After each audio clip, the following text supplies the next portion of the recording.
Well, I thought you both might want to know. AUSA has determined that the shooting of Jess Timmons was good. A hell of a shot. Did you consider what might have happened if you'd missed? Darnold flush from the pocket. Now throws on the run. End zone caught. Touchdown. Darnold. All day to throw it back in the end zone. Touchdown, Stephen Mitchell. Pressure, Darnold with time and another touchdown to Tyler. Big Sam Darnold touchdown. Play action. Darnold looking. Throws for the end zone. Bonds. Touchdown. USC. Darnold looking left. Steps up. Throws. Touchdown. He is passing on fourth down to win a Pac-12 championship, and the Trojans will do just that. Can't carry two.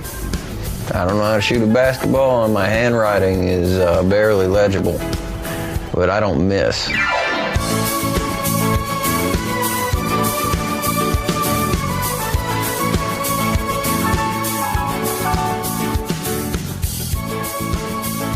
Hi, what can I do for you? Call Rick Morris. Calling Rick Morris. Technologies. Hello. Hey, Rick. Welcome to the show. Welcome back as well to the viewers. We are joined on the Google Home Hotline, if that's what we're going to call it. Gotta love technology. We're going to bring in Rick Morris. As I mentioned at the top of the show, the hardest working man in new media. And we're going to begin to break down a bit of this combine, winners and losers, top performers, and then we'll get into actual position groups. So, Rick, we already talked about the draft movement and the trade movement and the free agency verbal signings, if you will.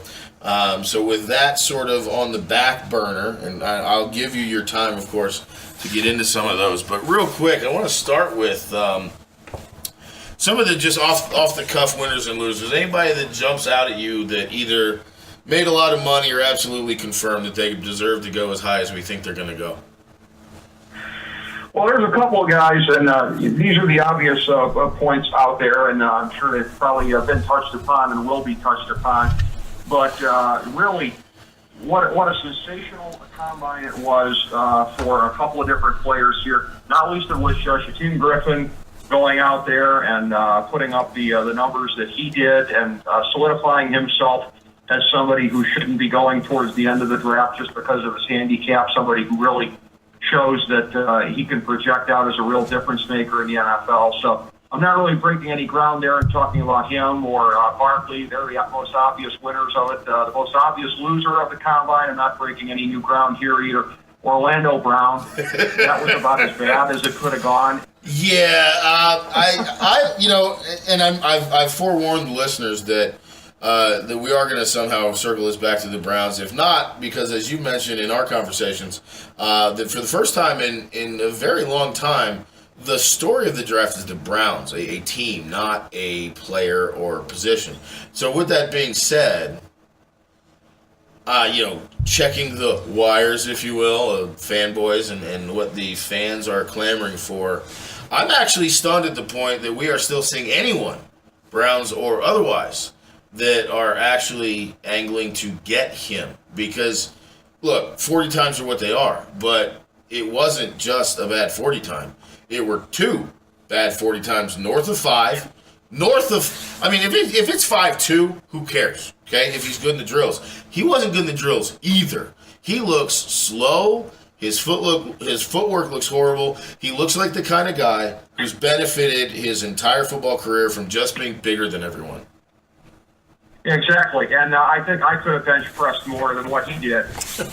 Well, and I don't have the exact numbers in front of me, but here's what I do remember. The lead guy was Quentin Nelson at 35. The surprise guy was Saquon Barkley, which we'll get to at 29. And if I'm not mistaken, it was somewhere in the ballpark of 14. Yeah, that was pretty bad because, again, all of this, you can look at all the different things about this and say, well, what does that have to do with playing the position? What does that have to do with game day? It's about preparation and professionalism. This is the most important job interview you'll ever have. Absolutely. And if you go in there completely unprepared... You expect these guys to be at their absolute peak, at their best in this moment. And the problem is with that there's a lot of fans out there that believe that because it's the Underwear Olympics that it doesn't matter and it's just a good moment. But here's the thing. In addition to that, for me, when it comes to offensive linemen, and I learned this the hard way with Joe Thomas, is the 40 time doesn't matter as much. It's the footwork. It's the fact that he's a nimble bear, as they say. I don't believe that if we're going to line up Orlando Brown, and he's a right tackle, he's not a left tackle, but if we're putting him at right tackle, whatever, let's just say he's going to face a Von Miller. I don't think he can slide fast enough to get out there to stop Von Miller from just whipping around and getting past and putting his quarterback on his ass. So my issue is, yes, you expect him to be much better than he was. My bigger issue is, even if he was better, I don't think he's got the footwork to make it. I would not be surprised if he's still on the board at the top of the third round. I think he lost that much ground as opposed to being, maybe the second or third right tackle taken. Now that we've sort of identified the ugly duckling in the room, and we've got Shaquem Griffin, I think the other one that we got to mention, just because it solidifies what I think is maybe the best, most complete prospect we've seen in a very long time, despite what people at the top are saying fan-wise, is Saquon Barkley. It wasn't that he was good. It wasn't that he was prepared. It was that he exceeded expectation at every single step. He did. He was incredible. And you combine that with the body of work on the field and performances in the history of the combine. While we're talking about Barkley, there's one thing I did want to mention that there's no way to quantify this that I'm aware of. When you look at the numbers, and I know that's what most people are going to come back to, is he Le'Veon Bell? Is he Zeke? Is he Todd Gurley? I personally believe that he is. However, if you look at, say, Ezekiel Elliott, his stats, his production in the final year at Ohio State, he hit 100 yards rushing every single game with one exception. And those Ohio State fans will remember this was the Michigan State game where, for whatever reason, he just didn't get carries. So if you throw that out, he's averaged, if not gotten, 100 yards in every single game. Now, Barkley is not that. Barkley has had games where he was, 80 yards and 2 touchdowns from scrimmage. He's had games where he was 150 yards rushing. And my one thing I just want to throw out, I could be completely off my rocker here, is I believe that based on what we saw at the Combine, what he proved to be as an athlete, when you consider what they were doing at Penn State, the type of team they were running, I firmly believe right now that the lack of steady production is more a product of what that team was doing in order to win a college football game and less about a person's inability to do it. There are some concerns that maybe he's not Zeke running between the tackles. I think we're going to find out, especially on a decent offensive line, that he's perfectly acceptable there. Well, exactly. And it is kind of the opposite, and fortunately so for whatever team that drafts him, of what Nick Saban, where he absolutely murders these guys before they even hit the pros. Trent Richardson, anybody? Had with Barkley, the body of work that was outstanding, but a level of what his tape is, what the combine numbers are. I agree with that. He's the closest thing in this draft, and maybe in recent years, to the complete package. And that's the ultimate. That's a 10 out of 10 when you're at that level. And that brings up an interesting point, Ricardo. And you played in the trenches. Oh, yeah. So my question is, just from a prepared standpoint, what you do when you're facing whatever, if you know you're facing a guy that can beat pretty much every defender to the corner, he's going to run 4.3 when he gets to his top speed. He's probably quicker than anyone you've ever seen. And on top of that, if he's running at you, that's 230 pounds who can bench press 225 29 times, and he's never been hurt. And for those that have never actually seen the kid, he doesn't look like the typical running back, and that's because his lower trunk is thick. Yeah. Oh, yeah. So as a defensive lineman or even an offensive lineman blocking for him, that's got to make you, on one side, lick your chops, and on the other side, make you wonder, okay, we might need a little help here. Yeah. As an O-lineman, you give him just enough, and he's gone. Yeah. You know, you give him enough space, he's going to take off, go to the house, run over people. As a defensive lineman, it is a little, I'm not going to say disheartening, but it's one of those things, like you said, where you're like, okay, can we load the box up a little bit, Coach? Because, you know, this guy's... My initial thought, and the first thing I see in my mind, is that play where he's just running right off the guard, and the defensive tackle is sealed his block. Yeah. And then right then he sees the guy, and he reaches to get him. Oh, no arm tackles. Oh, no, not he's your running through 230. every arm tackle, yeah. You have to, as a defensive lineman, you have to shed your block immediately and be standing in the hole ready to receive that blow, because you're going to take a blow every time. So clearly, everyone here is on board with the greatness of Saquon Barkley. Absolutely. I really do think, as Rick said, he's the closest thing to a complete package, complete prospect we've seen in a long time. I even tried to quantify as saying he's the best since Adrian Peterson, but here's the thing. He's a better prospect than Adrian Peterson. Yeah. Let that marinate for a second. So we'll dive into more of him when we compare him to the other running backs, because there is a little cliche that's starting to bother me, where people believe that the running back position has been devalued. I disagree. I think it was a string of poor running back drafts. So we'll get into where we believe he goes and where he compares to the other guys. There's a few other guys I really do like, just not as much. But Rick, if we could switch gears just slightly, the wide receivers are an interesting group, and we'll get to the group later. But for me, there's three guys kind of in the middle. I'm not even looking at the first round, but three guys in the middle.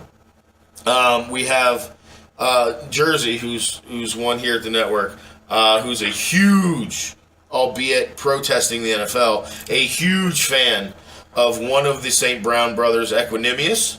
And I assure you that when the next brother or two comes through, we're going to get a lot of love from Jersey on Amon-Ra St. Brown and Osiris. Something like that.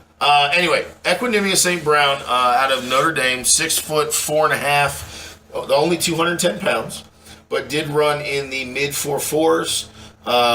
Absolutely looks like he's a sort of Julio Jones, poor man's version, needs to be developed, but kind of guy. Also, the DJs.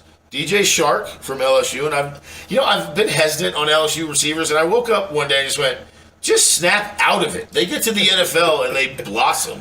So DJ Shark ran a 4.34 40 and looked really good, especially in the gauntlet drill. And then we've got DJ Moore, who's only 6 foot, but Maryland, and some, including Sean, your boy Steve Smith, absolutely believes he is the best, most complete wide receiver in the entire draft class. So, Rick, of any of the wide receivers, any one guy jump out at you? Brown kind of does, for the reasons you're talking about with the Julio. I think he can fill out a little bit more, probably without losing much of his top-end speed. Yeah, I definitely like him. I love the size. I think you're absolutely right. He's 210 now, but everything about his physique says he could easily get to 220. I think 225 is not a stretch if we're looking over the course of, say, 3 years. Because you don't want to just bulk up for the sake of bulking up. We don't want a David Boston situation. Because we started off talking sort of winners and losers, there is another name I want to mention, and I was a huge proponent of this guy. I was actually one of the few Browns fans that was like, you know what? Receiver, 4. Don't even care. Now, I've completely changed my tune on that, and that is Cortland Sutton, who is, 6'4", 230 pounds. And when you watch him in games, this is almost the anti-combine conversation. When you watch him in games, you're like, he's insane. He's big, he goes up, he high points the ball, he fights for it. He's one of these Randy Moss in the 50-50 ball category, and that's where it stops. But when it comes to the 50-50 balls, you almost are willing to bet money you don't have that Sutton's going to get it. Here's my thing. I was waiting for the combine because I really wanted to see him run low 4.4s or even break off like a 4.39, 4.38, something that makes you go, okay, yeah, we were right about how good he was. Now, I still think he's very good. My fear is that it's a Laquan Treadwell situation where, despite his ability to catch the ball, he does not have NFL separation. Are you hearing anything, Rick, that supports the idea that Courtland Sutton from SMU could fall because maybe he doesn't have the explosion we might have thought that he should? I think so, but for that very reason, again, I don't mean to be the turd in the punch bowl here, Landry, and his massive yards per catch average over the course, but you're already looking at guys that don't have the sort of explosiveness. I think you sort of need to join everybody else in passing on. Like, I don't want to beat up on the kid. He's great. He looks the part. It's just that the last time we saw a guy that really caught the ball well and was very successful but ran a relatively slow time, it wasn't embarrassing like Orlando Brown. It wasn't as good as I was hoping for. Sit tight, Rick, for just a few moments. We're going to step out for a minute, collect ourselves, and then we will get right back into it, starting with the one thing that will not go away. The one issue at the top. It's always the issue at the top, but for this particular reason, the vast majority of the narrative seems to suggest that there is no clear-cut number one quarterback in this draft. Rick, when we come back, is going to change your minds about that.